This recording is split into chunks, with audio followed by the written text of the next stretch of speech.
All right. All right, let's get started. Hi, my name is John Vance, president of Vance Wealth. Today we have an interesting take on our webinar, so thank you for joining. We get a lot of questions, and one of the downsides of doing a webinar versus doing an in-person event is you don't get that Q&A time. It's a little bit hard, obviously, to go through some of the questions and do it in a timely manner. So, what we requested from our clients and prospective clients and professionals in the community is just to submit some questions so we could put together ahead of time some slides that can help answer some of these questions that are on your mind. So hopefully we do a good job of going through some topics that are on your mind. Additionally, if there are things you want us to make sure we cover at future workshops or future webinars, I'd be more than happy to. So again, this is our advanced perspective webinar entitled Your Financial Questions Answered. And it's kind of a little bit different format. Usually I guess request that if you have any questions, go ahead and type those in. We're doing a Q&A session, so I'm kind of going to do everything prepared, but I'm also happy to answer questions. So as I'm going into the weeds on some of these topics, if there's something you would like me to address, please submit them. I don't know how long this webinar is going to take. We usually try to keep it about 45 minutes to an hour. So I'll just kind of jump right in and get going. One of the things you're going to notice is that each of these questions I'm going to kind of tee up as a question that has been asked, and we're also going to be utilizing some of this data and some of the social media, some of our YouTube stuff as just kind of separate questions. So if people just want to address those individual questions, then so you're going to notice I'm going to probably go through this cadence of addressing and introduce myself each time, I believe. So bear with me on that. All right, let's make sure. So here's our disclosure page. As always read the fine print. Okay, so this is in no particular order. We just kind of grabbed a bunch of content. And so here we go. So my name is John Vance, president of Vance Wealth. And one of our questions is higher inflation going to continue? Is this the new normal? So it's a question we get a lot around inflation. So as we go through and talk about inflation, it's impossible to do without really looking at the numbers. So the long and short of it is we are starting to see inflationary pressures cool or subside. We're starting to see prices of commodities, things like oil, come down. So I'm going to go through some of these items that have really popped up here as of late and created some of this recent inflation, and where we think things are going to go. So item number one, normalizing the money supply growth. We know with COVID, our U.S. government, Federal Reserve, we pumped a lot of money into the system to stabilize the economy. When you shut the economy down and basically get us into a position where the economy can't function, we had to pump a lot of money in through stimulus checks, through PPP, through a lot of different forces. And so if you notice here in this chart goes back to 2012 all the way up through now. So this is a 10-year chart, and you can see this blue represents this money supply growth. So the money supply growth went through the charts, through the roof, excuse me. And that's a big driver of what causes core inflation. So we've already started to see this money supply come down. We do believe that inflation is going to follow it. So you've already seen the money supply growth come way back down to normal levels. Item number two, unprecedented inventory growth. So one of the things that happened, we all know there's been supply chain issues, right? We've seen stories of tankers sitting off the ports of many great cities in the U.S., especially here in Los Angeles area. And what happened is a lot of businesses, with all the demand that was happening, they were so concerned about their supply that they started ordering excess, because normally something that might have taken 2 to 3 weeks to get here was taking 3 to 4 months, and every industry was a little bit different. That it caused really a crazy amount of inventory growth, because companies were worried that, hey, if I have a consumer demand, I need to make sure I have a product. And so inventories grew like crazy, because basically most companies overspent on their inventory. And now once the supply chain started to fix itself, companies had too much inventory, and that inventory is going to take some time to work off. And so you can kind of see this dotted line on here. Now this data does go back to about 1993. So we have about a 30-year period. The gray shows the year-over-year change of inventory growth. The blue shows basically total retail inventories. So you can see the light gray, spiked to this high level. and the inventories are still at these really high levels. So that's going to come back down to this dotted line, which is a little bit more of a historical norm or historical growth. Item number 3, auto prices set to come down. We all know auto prices have been crazy. I have a few teenagers in the house, and we had to buy a few cars during this period of time, and you pretty much had to pay full price or even above full price, and it caused auto price appreciation, basically used vehicle pricing, to shoot through the roof. So what we're looking at there is a chart that goes back to 2017, so about 5 years, and the blue line just shows the used vehicle index, which just shows price appreciation. So essentially, to go from 140, whatever that index is, up to the high of 240, that means used car prices on this index went up by around 75%. So a big jump. That's turning over now and coming back down. We think that's going to start normalizing as well. Then we get into some other items. So these are kind of seven signs why we believe inflationary pressures will cool. Number 4, falling freight costs. So, the cost of freight shot through the roof. So what we're looking at, this chart goes back just the last 2 years, and it shows year-over-year change of freight cost. On the left-hand side is basically showing the cost in dollars. On the right-hand side shows the percentage increase. And so basically from Shanghai to LA shipping freight costs, you can see we peaked out at 13,000 per container. And that number has come back down around 8, but you can see normal is more in the 4,000 range. So we're still off the normal, but we're off some of these high peak levels. Number 5, semiconductor prices peaking. So this is this chart here, number 5, and it basically shows, this chart goes back to basically the start of the pandemic back in early 2020. It was about a 2.5-year chart, and it basically just shows essentially measuring semiconductor, the contract price for these DRAM devices, which go into so many things that we produce. And you can see, obviously, we had a pretty big jump, about 50% in pricing. And you can see there's a peak and it's come back down. So I think the theme here with this, as we go through the last few, is that we saw this huge ramp up during COVID. We had talked a little bit about inflation. We thought it was going to start coming down. The items that are going into the inflationary numbers are starting to come back down, but the inflationary numbers still haven't peaked here for the average consumer. But a lot of these things that are driving prices higher are starting to turn over, or I should say have turned over into the right direction. Item number 6, falling fertilizer prices. So you can see the chart on here. We saw prices jump. This is like over 2x from kind of the pricing in around the start of the pandemic to today has gone up about 3 times, right? And you're seeing that come back down again. And then you can see on the last chart, chart 7, is economically sensitive commodities falling. So still not back to the pandemic levels or the pre-pandemic levels, but you're seeing that we hit these high numbers and are starting to come back down. So we do believe a combination of higher interest rates are working, a combination of a little bit of a slowing economy, is that we're seeing the peak of inflation. It's going to be behind us. So I don't think it's the new normal, but I do think that the inflationary jumps that we've seen are going to be permanently priced in. I just think the rate of inflation going forward will start to get back to some normal levels, and normal maybe being right around the 3% level. Not the really low levels that we've seen over the last 20 years, more in the 2% range, or what we've seen recently at 9%, probably settling into something more around 3%. But obviously, we'll stay tuned. That's something that the Fed is very much aware of. So again, we think inflationary pressures are behind us, but there's still issues, and we're going to start coming down off some of these higher levels. And the data basically shows that. So you can see this chart on the left-hand side shows this core inflationary measure jumped way up, and then the dotted line is really the expectation of coming back down. So this core PCE inflationary number that's used, we're projecting that's going to come down from the 5% high back down to the 3% range, maybe not into the 2s, but certainly down into the 3s here shortly. And then you can see on the far right-hand side, essentially there's a lot of political incentive to drive prices lower. We're going in midterm election year, and there's a lot of political incentive to deal with inflation, gas prices, economy, bills and groceries, right? These are the things when people were asked, what is the biggest concern for your family? This is how people answered. This is a Bloomberg article as of July of this year.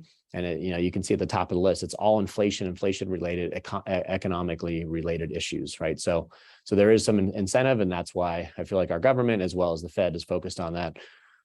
So hopefully that answers your question. Thank you. All right, next question. What impact will the Inflation Reduction Act of 2022 have on my personal income taxes? So that's a question we've been getting a lot of. The Inflation Reduction Act just passed, just made its way through in the last few days. So there's still going to be reports that come out that help to really quantify this, but I wanted to most specifically answer the question around personal income taxes. So that's where I focus my attention. So first part of this, essentially no changes to individual income taxes. So there's not going to be a change based on the policy that was just put forward, with a few exceptions. So, and the exceptions are not around individual taxes, it's around a couple applications. One of them being there are a few adjustments to corporate and international taxes. So the reason why I'm bringing this up is obviously, if you tax corporations more, then that does have an impact on their earnings. And when we make investments in US companies, international companies, tax policy does matter, because if you have a tax policy that reduces earnings, that makes the value of those companies come down. Now, I don't think these are significant enough to really hamper a lot of companies or the market at large. I think these are somewhat small. Now, a few companies are going to have a bigger impact, but one is, you see the bullet point here, it says imposes a 15% minimum tax on corporate book income for corporations with profits over 1 billion.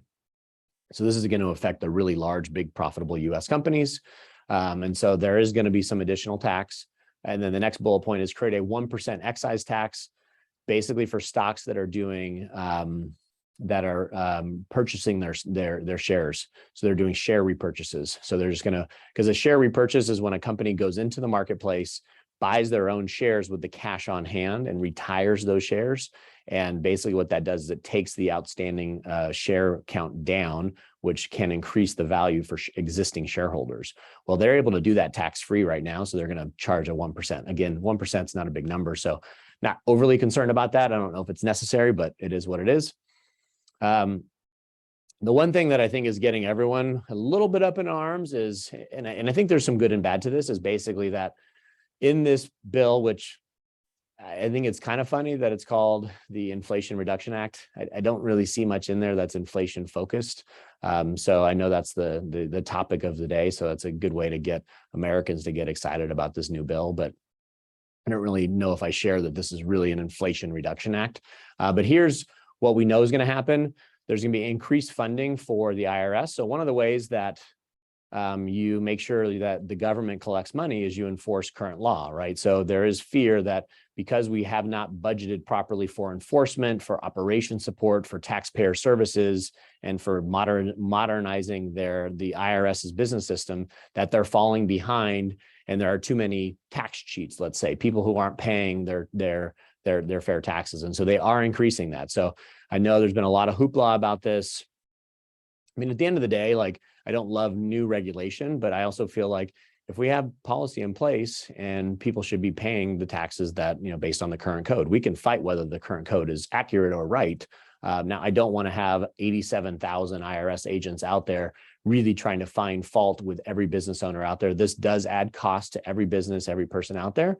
And so I would have liked to see it, kind of in my perfect world, more of a simplification of the tax code so that there was less abuses to be had, right? Because when you have a complex tax structure, it affords people to, basically kind of be aggressive with deductions and find loopholes in the code. If you simplify the code, which means less IRS agents, and then there's less loopholes. So it's a lot clearer, way easier to enforce. So this is not really tackling that issue. It's kind of addressing that, hey, we have complex issues, we got to throw money at it. So that's what's happening. Obviously, it's not super popular by a lot of Americans, but you know what? That's going to be really key for those of you who do your taxes. Follow the rules. Make sure that, especially as a business owner, or if you're a business owner, is make sure you're documenting business purpose for deductions. And I think paperwork and documentation is going to be even more important. So these are some of the things that have passed in this. All in all, it wasn't a bill that had much in there. I feel like every bill has some stuff that's kind of jammed in there, but there wasn't really much here. I think something had to get passed, right? Because there's been a lot of fighting going on in the last 18 months trying to get something passed. And so I feel like maybe both parties feel like this is a win because it was a scaled back version of some of the bigger bills that we saw. But hopefully that helps with just an overall update. Hopefully I try to give you my best sense of from a more of an independent viewpoint. And this information is coming from the Congressional Budget Office. All right, next topic. Is now a good time to invest, or should I hold on to my cash? So one of the questions, or one of the behaviors that we see with clients is that when markets are doing really well, most people are very confident in investing and happy to add more money because their accounts are doing great. And when the flip side occurs and markets are going down and the economic headlines are negative, clients tend to get tighter with their cash. They're like, no, I don't want to put this in right now. I'm going to wait for a good time. And you know, from our perspective, if you've attended any of these webinars, we are big believers of, hey, when things look ugly is when you want to be adding money. And when things look amazing is when you want to actually be cautious. So we want to flip that mentality. So the short answer is now is always a good time to invest. You should hold on to cash that you need for short-term reasons, right? If you need to spend this money in the next 2 to 5 years, and either on an investment or on some obligation that you have, like college education, things like that, you should likely hold it in cash or short-term investments. But, you know, because one of the things that we want to recognize is that we had a really tough first half of this year. The markets, you know, let's just call it measured by the S&P 500, were down over 20%. It was one of the worst first halves of the year over the last 100 years. I think it ranked in the top 5 of the worst start to the years. And so the reason why I put this slide up here is because obviously if you're considering adding some fresh cash, you're going to be investing into kind of a difficult market. Now, with that being said, the last month or so has been strong. We've seen a nice rally. It hasn't gotten back all the losses from the beginning of the year. But what this chart is designed to show you is that going back to periods of time where we had losses in the first half that were greater than 15% declines, which hasn't happened that often. I was actually surprised by these numbers. This happened in 1932, 1939, 1940, 1962, and 1970, and it just happened in 2022. So if we look at that period of time and we look at, okay, we know that the average decline was about 27%. Or excuse me, the average recovery was around 27% coming out of this. I don't know if the next second half of this year is going to give us those numbers. History is on our side that might occur. I do think if I take the 1932 number out because of that was in the middle of the Great Depression, it probably skews that upside a little bit more. But I think, you know, we're cautiously optimistic that we think the second half will prove to be better than people expect, especially given some of the rough headlines that we have. So the short answer is around this question, I believe you should be investing your cash. I do think we're going to have volatility. So I would prefer to employ a more of a dollar cost averaging approach, which means you commit to a consistent investment on a monthly basis and get that money back in the system. Because I do believe as an investor, your biggest risk is not missing maybe the market going down 20% or 25%. Your biggest risk is, if this is long-term money, is missing the next double in the market, right? That's your biggest risk, is that you miss the upside and you're sitting in cash waiting, which we don't want to do. But, you know, investing cash and investing in the markets all come back to your own personal financial goals. And so it has to fit in within the larger plan. Also wanted to just kind of share with you, this is a historical S&P chart that goes back. It's all years, which, you know, we're going back over 100 years, but it basically shows the index starting at 100, and it shows the first 125 trading days, which puts us kind of right here. You can see the arrow. We currently are here. And then we tend to have like a sideways choppy market kind of as we go through the third quarter, with a strong rally at the end of the year, usually kind of in November. Now, this is historical. Definitely past performance is not going to be indicative of future results. But this year is actually kind of different. The start of the year wasn't great. And we're seeing recovery now here in the middle of the year. So just wanted to share this with you on from a normal perspective. We tend to see the seasonality would suggest that the better returns are coming in the second half of the year, and especially right at the end of the year. So just wanted to share that with you, but who knows, every year is different. but sometimes the charts can be helpful just to illustrate a point. Okay, next question that we got. How do stocks usually perform during midterm election years? So one of the things that I'm seeing, there is some consistency around just being concerned about potentially the election or how to invest going into the second half of the year. So we're going to address that right here. So if we look at performance, and so you guys know how I like data, just because data helps support some of the things that we're seeing and helps us support maybe observations as we look going forward. On the left-hand side, it has U.S. stock performance broken down by first and second half of the year. And this data goes back to 1926 all the way through basically the end of July.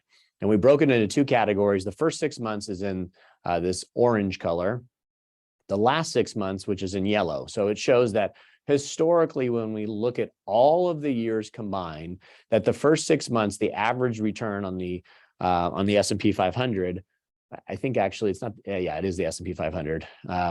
Or at least the large cap stock index, I think going all the way back, there's some disclosures at the very bottom. So it's the large cap index and the S&P kind of combined based on those data points. 5.5% for 6 months, 6.4% for the last 6 months. What was pretty fascinating is seeing this in the midterm election years, that we normally see the first 6 months only up 0.3%, where the last 6 months are up 7%, right? So that's kind of starting. This year, we saw negative first 6 months, and we're seeing a strong start to the second half.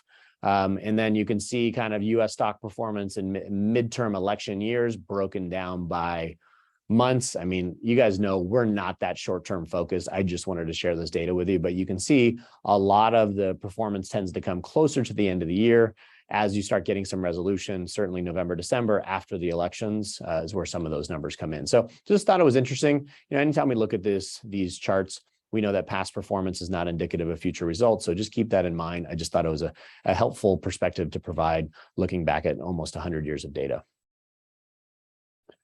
All right, we have a little bit more of a technical one here. What does an inverted yield curve mean for the markets? So this is somebody obviously who studies the markets a little bit more. So there's a term called inverted yield curve, and I'm going to address what that is. So in its simplest form, the yield curve should be positively sloping. And what the yield curve is it represents on one axis, it would represent years, and on the x-axis, it would represent years. It would go from basically zero years all the way up to 30 years. And then you'd have interest rates on the y-axis that would go up. So it's positively sloping, meaning that short-term bonds, short-term instruments usually pay a lower interest rate. And as you go out farther to 30 years out, you're going to get a higher interest rate. And the whole idea makes sense, right? If you are going to commit your money into an investment and you are going to be saying, I'm willing to lock my money up for 30 years, are you going to require that you get paid more in interest than if you agree to lock your money up for 30 days? Well, the short answer is yes. So when we have an inverted yield curve, things are out of balance.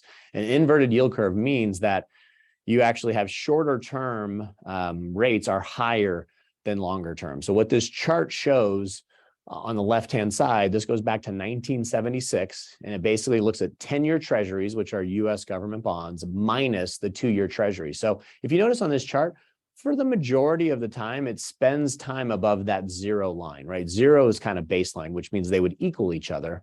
But most of the time we spend is above it, you know, roughly 2% above if you see those kind of peaks in this chart. Well, we right now have a negative 10-year minus 2-year, which means the 2-year treasuries are actually paying more. You know, if you look at when this happened in the past, you know, this happened back in 2000, this happened in 2007, you know, it's happened in some volatile times that we've seen in our history.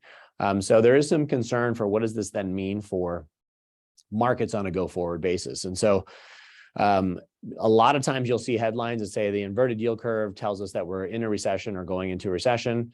Right now, technically, we've had 2 consecutive quarters of negative GDP growth, which by the technical definition means we have entered a recession. I know a lot of the economists now are debating whether that's a useful term anymore, but by historical standards, that is the definition. And then so on the right-hand side, we look at performance when the yield curve is inverted, and we're looking at 12-month performance essentially in the future. So I know I'm getting into the weeds a lot on this because some of this data, but we have three at the bottom right-hand side, we have three data points: inverted yield curve, flat yield curve, and a steep yield curve. Steep yield curve meaning long-term rates are much higher than short-term rates. So on an inverted yield curve, it does give you a sense of what happens with the performance of different vehicles: US stocks, US bonds, short-term bonds, large value stocks, large growth. So you can kind of take some of that data just to see, and we're happy to share this with you. I don't want to spend too much time on each of the percentages because we know past performance is not going to drive future result. The purpose of this is just showing, well, how do, this slide especially, how do certain industries actually fare in a period of when a yield curve is inverted? So what's interesting on here, the darlings of the last 10 years, the best performing stocks have essentially been in info technology, right? The technology sector. Also, communication services, consumer discretionary, Amazon kind of lives in that world. But notice when we have an inverted yield curve, that technology and consumer discretionary tend to be the lowest performing. They tend to be more economically sensitive. And, if we look at what's the best performing two categories, you're seeing energy and materials.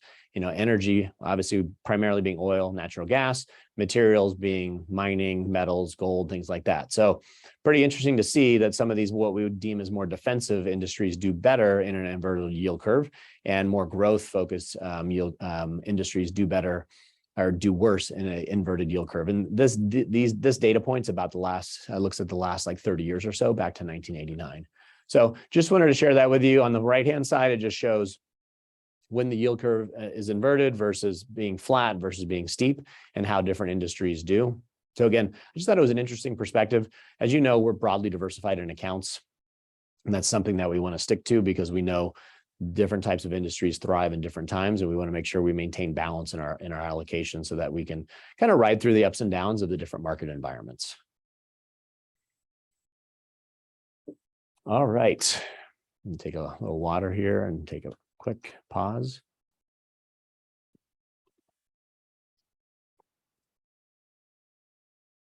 Does a Roth IRA, let me start over. Does a Roth IRA conversion make sense? So does a Roth IRA conversion make sense? So I think this is our only planning topic for this webinar. This is a question we get a lot. And so I wanted to walk through some of the basics of understanding a Roth and then some of the math. Because the short answer is it depends. And it depends on you and your individual situation. There is no one size fits all. It really does come down to doing the analytical work based on your financial plan, based on your tax plan, and also based on your legacy plan, meaning your plan to leave the money to the next generation. So just a little bit about Roth. So I'm going to read through some of this stuff because I think it does provide some perspective. Basics of Roth IRAs: 100% of growth in Roth IRAs is tax exempt. So that means it grows tax deferred. When it comes out, it's tax exempt. You do not pay tax on growth. No required minimum distributions at age 72. So you don't have to take money out of here. Your money can compound into your 70s and 80s and 90s. Currently, there is a modified adjusted gross income limitation for contributions, but not conversion. So a lot of people will say, I am not eligible for a Roth, but you're not, you could be eligible for a Roth conversion because there are not income limitations. So some of the rules that most people aren't aware of is these last two. There is a 10% penalty on growth if withdrawals are made and the owner is under 59.5. There is also a 10% penalty if withdrawals, hold on that first point, it's not on growth, it's on any withdrawals that are made. There's also a 10% penalty if withdrawals are made within 5 years of a conversion or contribution. And that's really important in the planning. So if you're going to do a conversion or a contribution and it's close to the time you might need the money, you have to be careful because you want to make sure that when you do a conversion that you do have a 5-year window. So I'm going to take a quick little look. It looks like I have a question. I just want to see if it pertains to what we're going to cover. Okay. I think it's relevant for me to answer this question. If you have a Roth IRA plus a company 401k, can you max out the limit on both accounts, or are there limits, totals per individual, not account?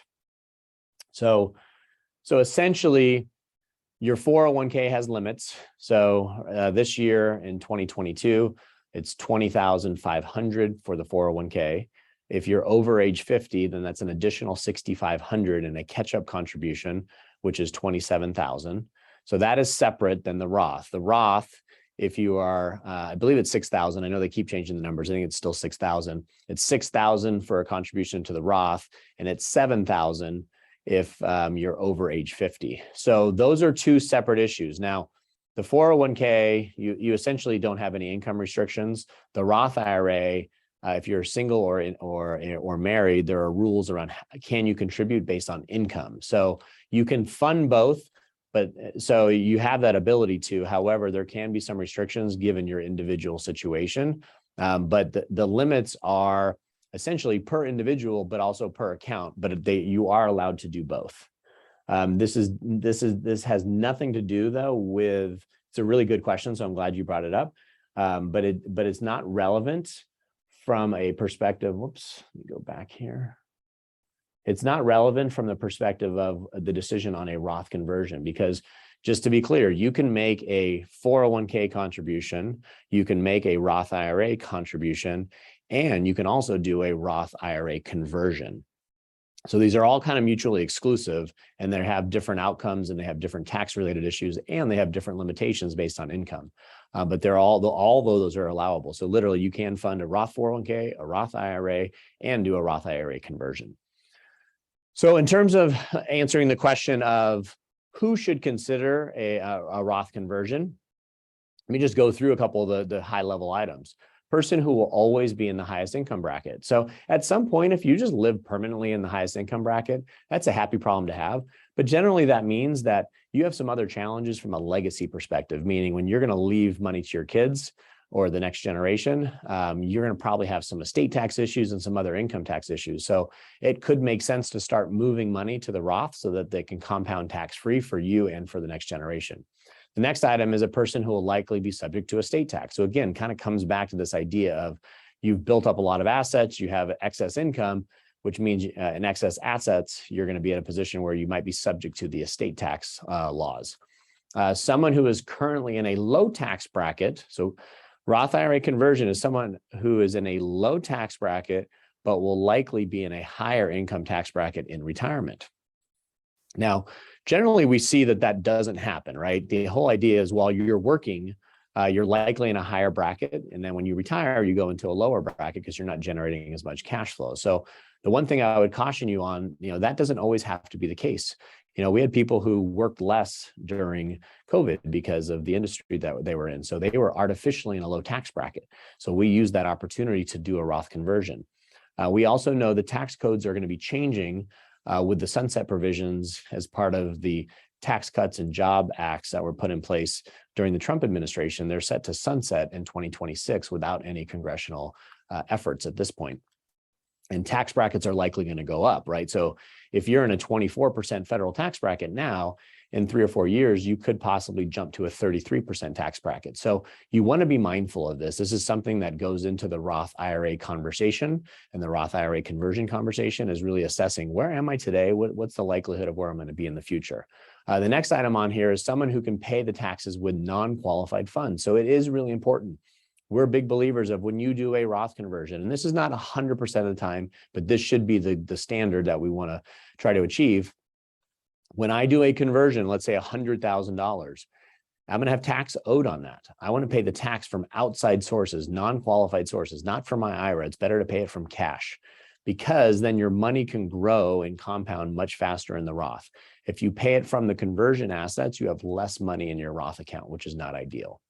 The fifth item that we have to consider here when you're doing a Roth conversion is be mindful of modified adjusted gross income for Medicare premiums. So I do believe that most people, and I don't know the demographics makeup of today's webinar, but most people are, if you're in a period of your life between 55 and 65, you have an amazing opportunity to assess all these issues.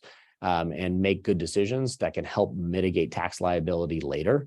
And this is a big one. A lot of times once you get past 65 and you're on Medicare, if you want to do these conversions, you can start triggering higher Medicare premiums, which nobody wants to pay more on. So that's something you want to be mindful of, is if you're going to do a conversion, it is going to increase your modified adjusted gross income. And if you're collecting Medicare, you want to be mindful of that. But honestly, that's where we come in to help. We can run a full Roth conversion analysis. We have tools that can evaluate that. I'm going to show an example here that I hopefully can walk through and it makes sense. The other thing, we have some of the RMD rules on that. I think you can read that. I'm not going to spend any time. And so the next item we're going to look at here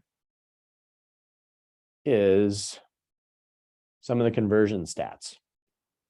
So you're going to have to follow me kind of on this screen so that it makes sense. So we made some assumptions. So we just took an example of somebody. You're 69 years old.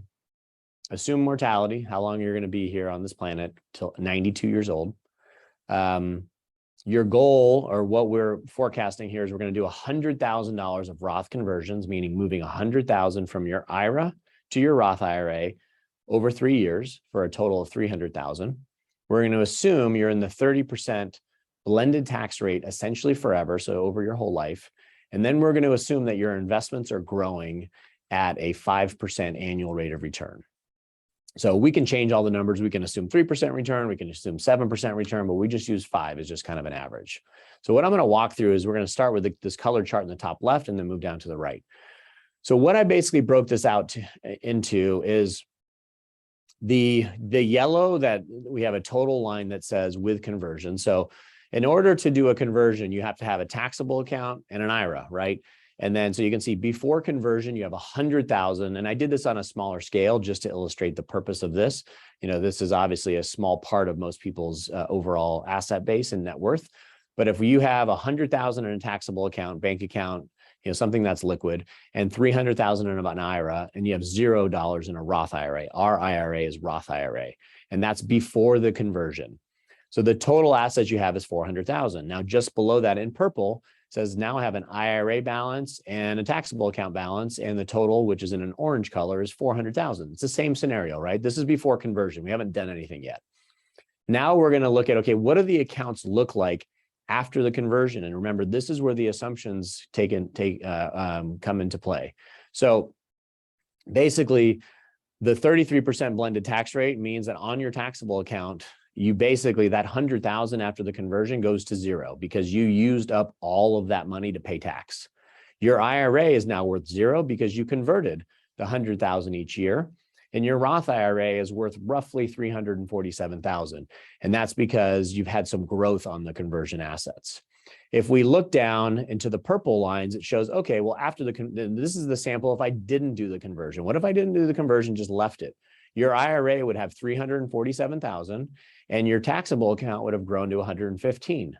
So you have 463,000 after the conversion. So the difference is you have $115,000 less after you converted. So this is typically where right out of the gate, people have a mentality of, well, this doesn't make sense.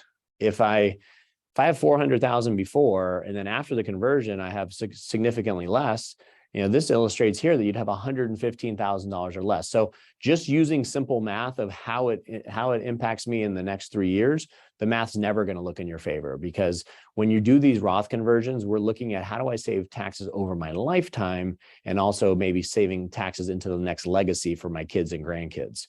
So in the bottom right-hand corner, we basically went all the way out to age 92. And then we have a couple columns here. The green shows the Roth conversion account. So this $347,000 at 5% grew, and it said, if you notice on my chart, it says before tax, it grew to 967,000. And then after tax, it's worth 967,000, right? Because we talked about a Roth IRA is when you take a distribution from the Roth, the after-tax amount equals the account value because you don't have to pay tax on that growth. So the after-tax balance is essentially valued to you as 967,000. Now we're going to look at, okay, the IRA balance grew to 277,000. Actually, these are flipped, so I apologize. The IRA is the taxable and the taxable is the IRA. So the taxable account grew from 115,000 to 277. And when you pass this on to the next generation, you get, if it's titled appropriately, you get a step up in basis.